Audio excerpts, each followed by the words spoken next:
Welcome to Automotive Cybersecurity Talk from the experts at S-Script, leaders in securing automotive embedded systems. Each episode, we cover anything and everything from the evolving world of vehicle cybersecurity. Sit back, enjoy, and let us know what you think.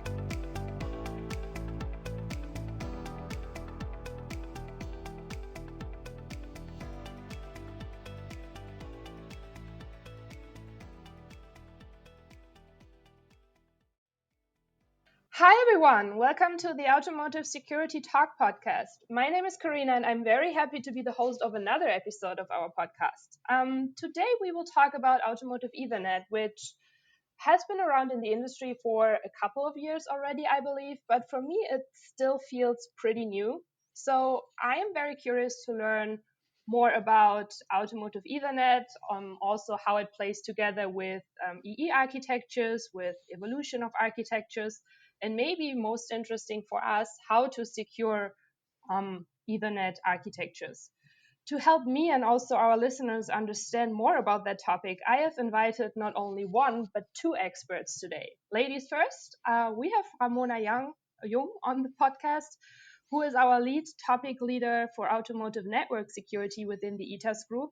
And our second guest is Jan Holle, the lead product manager for our IDS solutions. Welcome, Ramona and Jan. Thanks, Karina. Hello. Nice to be here. It's very nice to have you on the podcast. I'm really excited to learn more about this topic. Before we dig into it, maybe you want to say a little bit about yourself and what your experience is and what you're doing with S-Script. I said it already, ladies first. Maybe Ramona, you want to start? Sure. Thank you very much. So I'm working at S-Script for a very long time now. It's nearly 10 years, and I started there as a security engineer. But then I realized that automotive security is a really hot topic and a very interesting topic. And so I specialized in automotive security and especially in automotive network security. I'm responsible or project manager and security manager of different projects to ensure that the vehicle or dedicated ECUs are really secured, and I consult both OEMs as well as suppliers how to secure the vehicle. Thanks, Ramona. Jan, what are you doing with S-Script? Well, today I'm working, as you mentioned, as a lead product manager for IDPS. So what does this mean? We created a solution which we call the intrusion detection and prevention solution. And this solution includes multiple products in the area of intrusion detection, as well as also services, as well as also managed services in terms of our vehicle security operations center, where we collect all this information and also have the right experts to do the analysis and trigger the countermeasures, basically. So that's what I'm doing today. And I'm happy to do this since I had a chance to start with automotive security also almost 10 years ago. During my university time, and then I got to know S-Script and had a chance to join them 8 years ago, working there as a security consultant, project manager, also as a group leader for some time of our security consultants. And then I turned into the product world because I believe what we need to have is reusable products and services to reach the economic of scale, to make sure we can ensure all the vehicles on the street, and that's mean also our society is safe.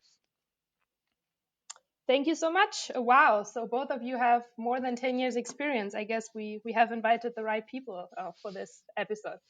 Let's hope so. Of course. Thank you so much. So let's start with a very basic question. Why do we even have Ethernet in the car? I mean, we know this, or I know this from my laptop, from classical IT security. So why do we even need Ethernet in automotive systems? So, when we have a look in the current vehicles that drive over our roads, then we realize that there has been a shift in vehicles. So if we, so in former times, we have a very traditional meaning of driving, just to come from one point to the other. But now we want to have more comfort. We want to have assistance systems that helps us, and for example, to park in or something else. And these new use cases and business cases require enhanced bandwidth and enhanced data that is communicated within the vehicle. And these requirements of the new use cases, especially with regard to driver assistance functionality and automotive autonomous driving and that stuff, requires the integration of Ethernet as an additional bus system within the vehicle. The reason is that traditional bus systems are not efficient enough to deal with these high data amounts and to provide the required bandwidth. Hmm. Yeah, that's absolutely true. And I would like to amend there was multiple approaches to have, let's say, bus systems in the car or communication systems in the car having bigger bandwidths as well. So like I think on MOST, which was more dedicated for the multimedia, and also FlexRay with the more safety approach. But there is an issue if you use the technologies, they are very specific to automotive, and that means having them is quite costly because you need the right experts and they are rare. You need the right components, they are rare. And with the Ethernet, you can use a lot of the economic scaling effects from other industries to bring high bandwidths at a reasonable cost into the car. And so that all, I would say, the new use cases as described by Ramona, as well as the potential benefits also for the economics, was really driving this introduction of the Ethernet in the last years.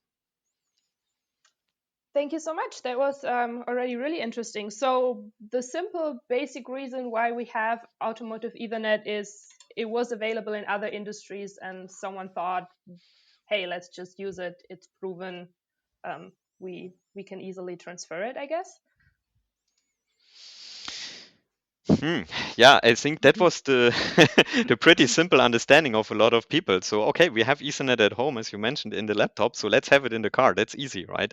And I think it turned out that it's way more complex to get it done for automotive. So there's a lot of non-security related aspects in that, and I think that will be not the focus of today, but also with respect to security, you know. Yeah, that was what I was just thinking. I know it from my laptop again. I get a virus protection update like, I don't know, twice a day or so. How does these threats that we know from classical IT also go into the car? I can imagine picking a technology from a different industry and transferring it to automotive will also transfer all the threats and attacks we have in the classical IT system to cars.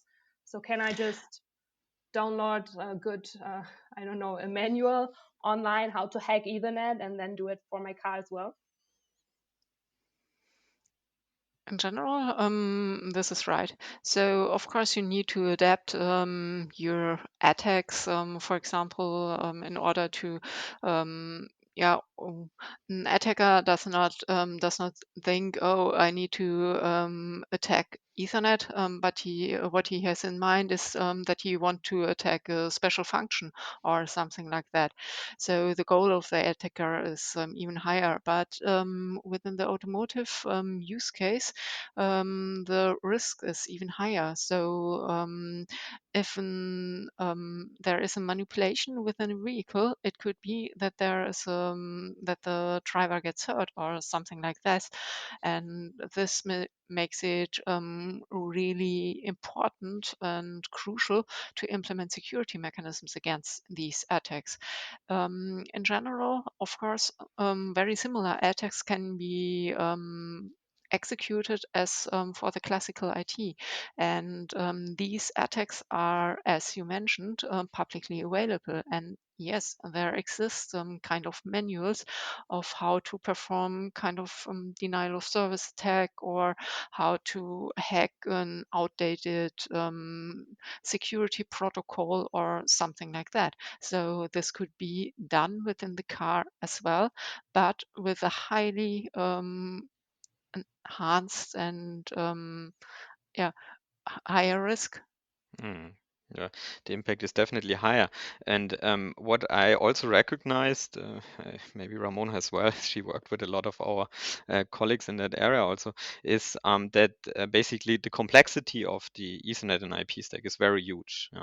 And my feeling was that a lot of the automotive industry underestimated the complexity of the stack compared to other communication stacks which we had before, like CAN, for example. And that, let's say, this complexity and also the amount of software which is needed to realize that introduces new attacks. So I fully agree. The one thing is you can easily transfer attacks between industries using the same technologies, and then there will be even new attacks because people, let's say, did a mistake by implementing first time because they underestimated the complexity of that. Mm-hmm. Wow, very interesting. So we already jumped very deep into threats and attacks.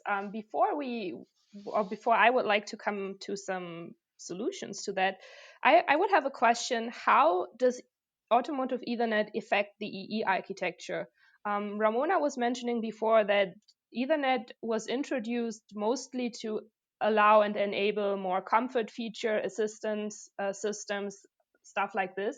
So I would assume today it's more a mixed bus EE architecture. So probably we have the CAN bus still for more classical features, then maybe Ethernet for more driver assistance comfort features. How does a typical EE architecture look like today? Is my assumption correct, or is it even different? So there is a current change within the EE architecture. So you're completely right. Currently, there is a kind of mix of, or in current produced vehicles or developed vehicles, there is a mix of different network systems. And Ethernet was introduced, as I already mentioned, due to new use cases and new features that a vehicle should support, as for example, autonomous driving. And these features and new use cases also makes it or requires a change within the EE architecture itself. So there will be more Ethernet. Yes, that's right. But from my point of view, the traditional bus systems will not die in the near future. So there will be always, or in the next 10 years, I expect that there will be the mix between traditional CAN bus systems, as for example CAN, and Ethernet. But there will be in future EE architectures, there will surely be distinct communication channels that use Ethernet only. Yeah.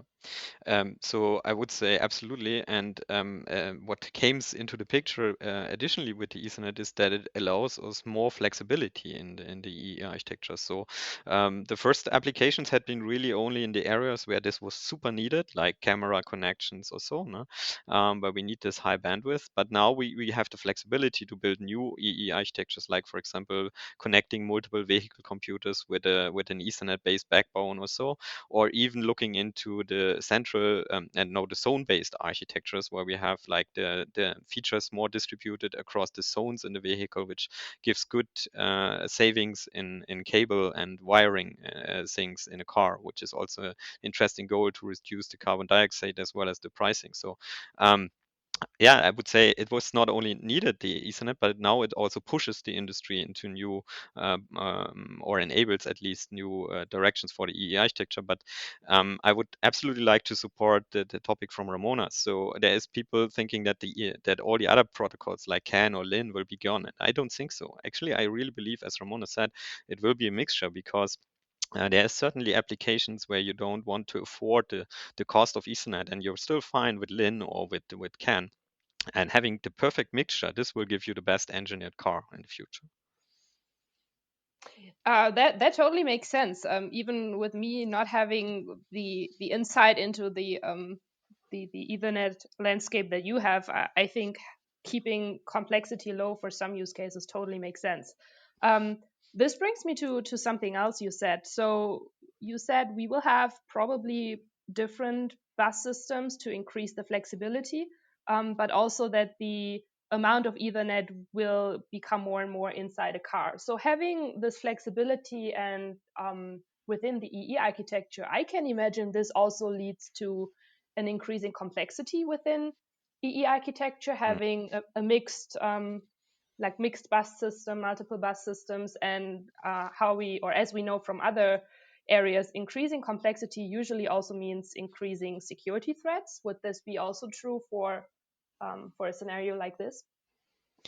Yeah, you're completely right. So, in fact, it's even more worse. Let me say it like this.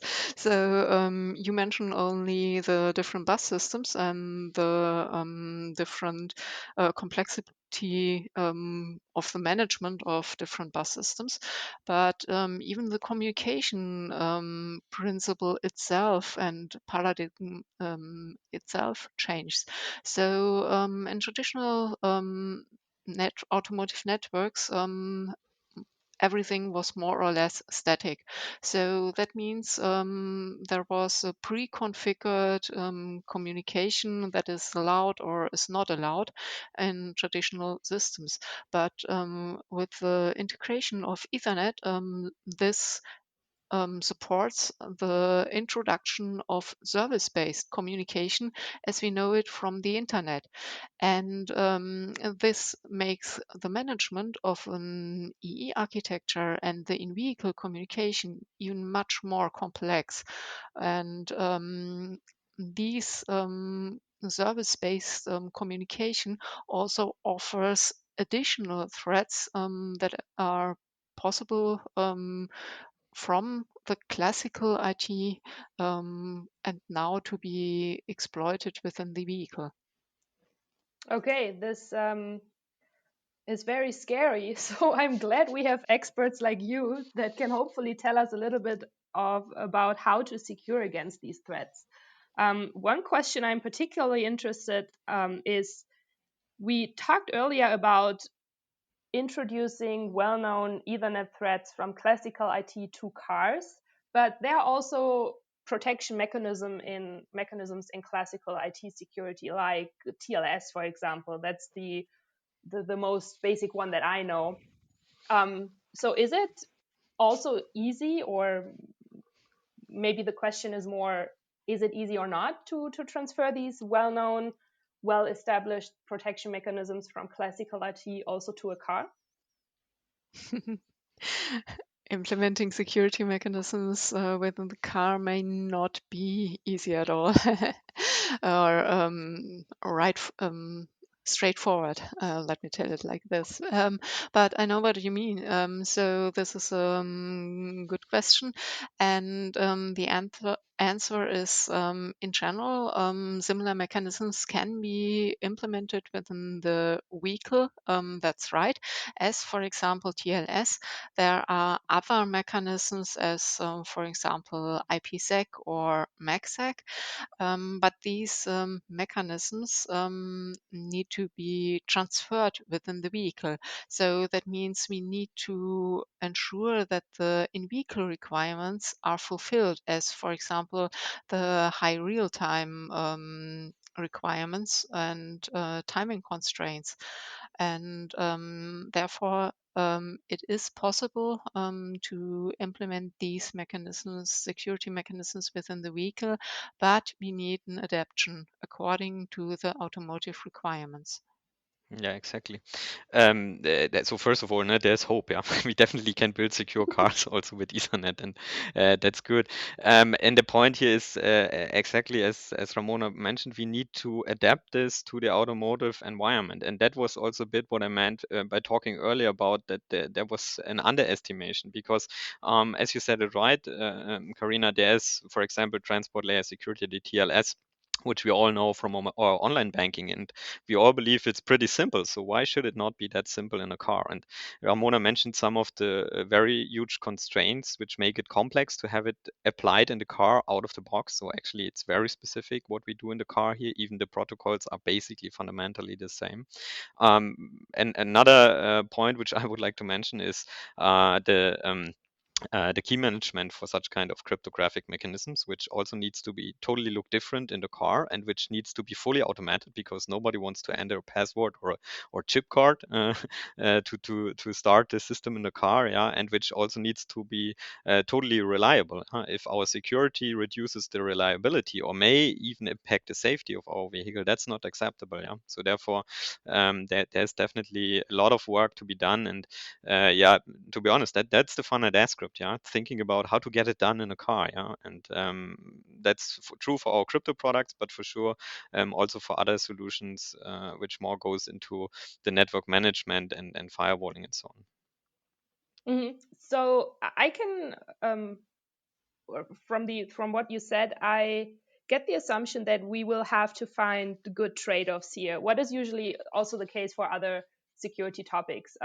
When we talk to our customers, big concern that I always hear is the microcontroller or microprocessor size, the chip size, memory, performance, stuff like this. And of course, our classical IT devices are way more powerful than an ECU, or can at least be more powerful with a smaller amount of money, because we just don't have this high cost pressure. So when we think about this, like, we have to find a trade-off between requirements, vehicle requirements, and security requirements. I guess it also holds true for automotive Ethernet, that we need to find trade-offs in the security level. So are there mechanisms, and Jan, I apologize, I already know the answer because you are the product manager for IDPS, but Then somebody else should answer to have it an honest answer. so we need to have several layers of security also for Ethernet. That might come naturally because Ethernet is a layered protocol, or a layered, I don't know how to say it. It has layers.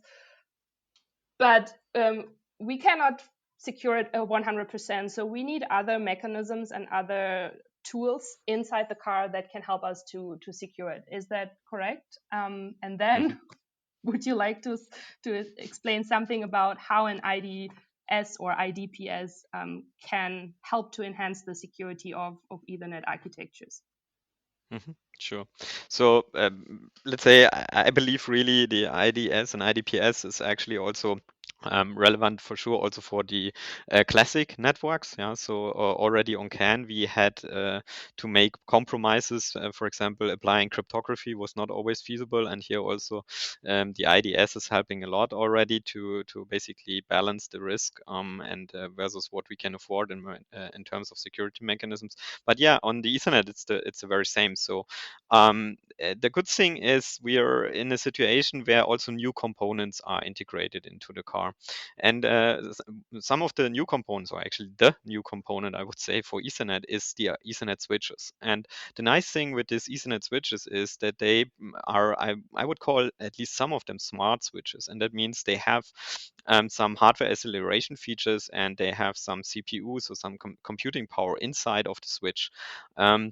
And what we can do here is we can put parts of our security functionality, meaning especially firewall functionality, but also IDS functionality, into this components. And that gives us the opportunity to solve some of the Ethernet related security questions also already inside of this component, and don't load this additionally to our small microcontrollers or even the microprocessors. Even they are bigger, they are very quickly filled with stuff. So that really gives us the chance to balance. So that's things you can do Also, and that's basically the S-Script approach is finding, let's say, most efficient implementations. So, like for example, thinking about what kinds of protection mechanisms can be implemented in so-called rules, which can be easily implemented in small components and with a high performance engine and only with small RAM and ROM needs.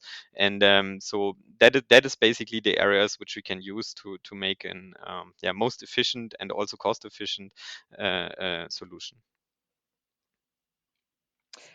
Thank you so much. So you're saying by implementing and adding new solutions that are evolving from the automotive Ethernet technology, like the smart switches, by integrating these components to the EE architecture, we can take away the pressure from other devices when it comes to memory and stuff. So for me, that Well, sounds like an yeah, easy yes, solution. yes, but don't let's say having this the components itself is for sure not sufficient. You also need to have the software on it to make it really useful. No, so it's really a combination of hardware and software. Make a good decision on your hardware platforms, having the security in mind, and then have on top the software to get the optimal solution.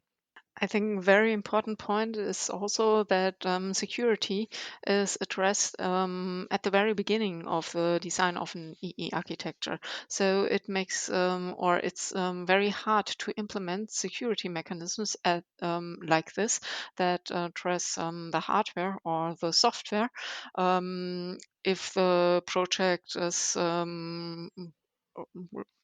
shortly before the end, or the vehicle should be produced in only a few months or something like that. And that is why we as S-Script try to support our customers right from the beginning so that they address security at the very beginning phase of project so that these decisions can be taken just in time. That is a very important point, and thanks, Ramona, for mentioning this. We also had it in one of our last episodes. It is very important to think early about security to make it as cheap and as efficient as possible.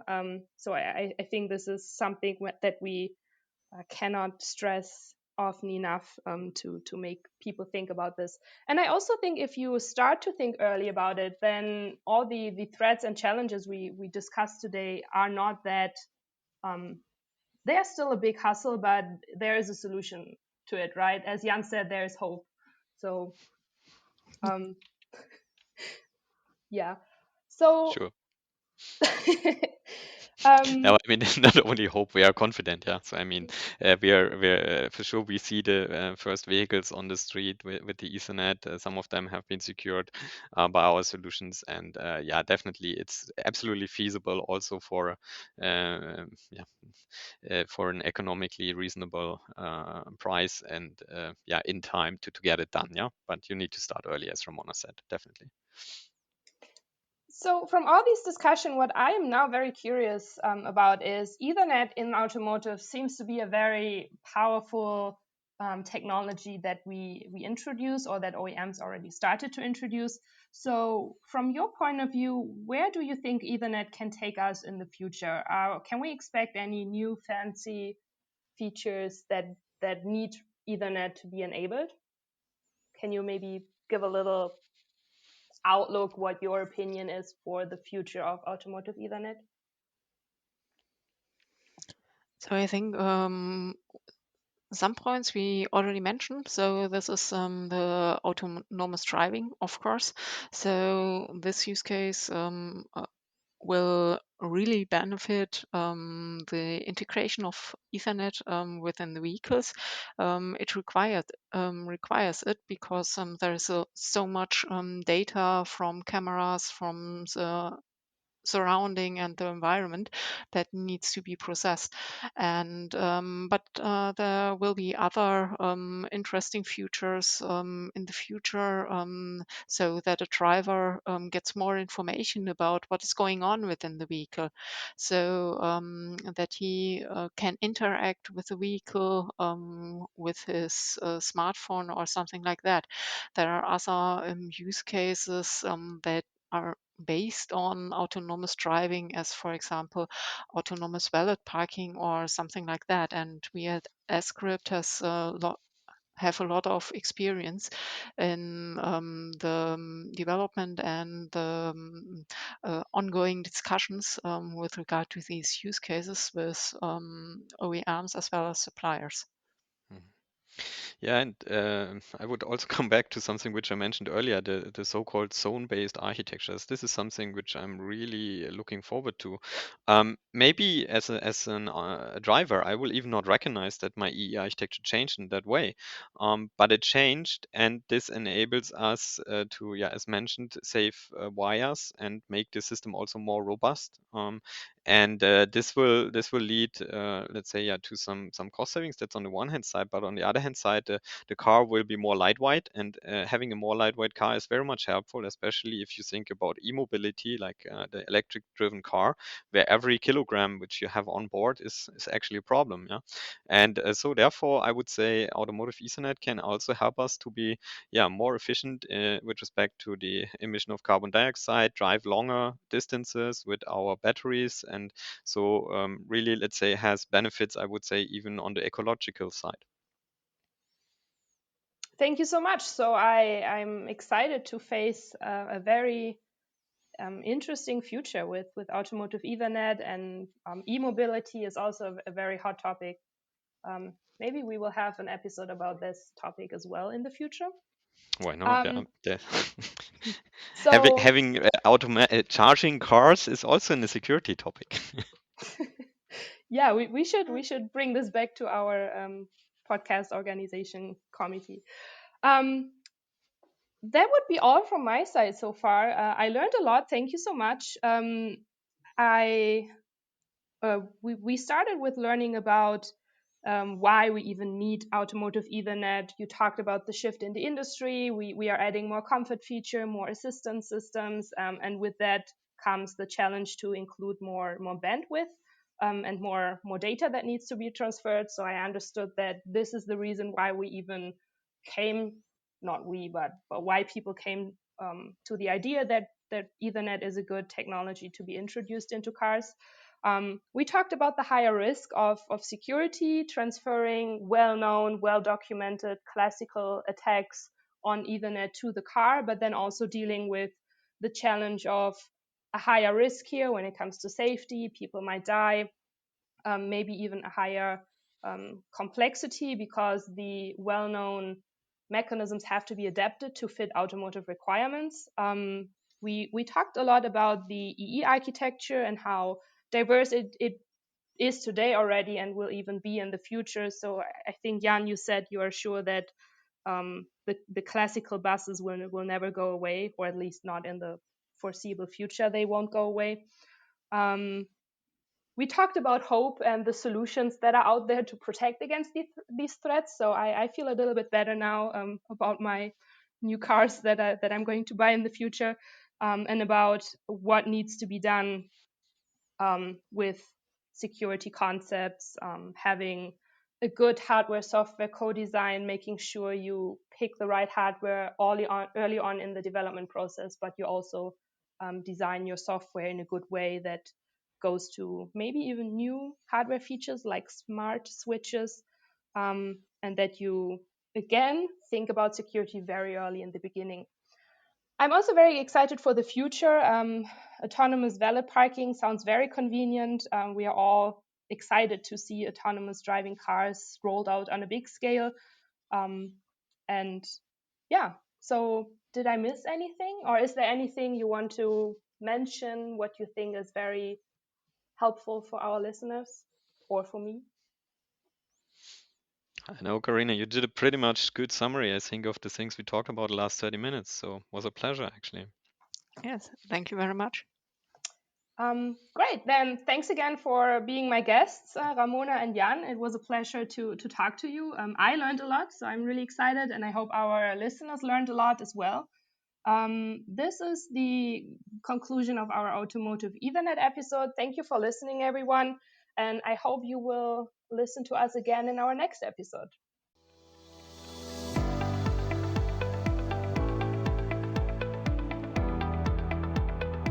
Thank you for joining this episode of Automotive Cybersecurity Talk. Please leave a comment or review with your feedback or what you'd like to hear in future episodes. To learn more about vehicle cybersecurity and S-Script's capabilities, visit our website at sscript.com. That's S-Script, ESCRYPT.com.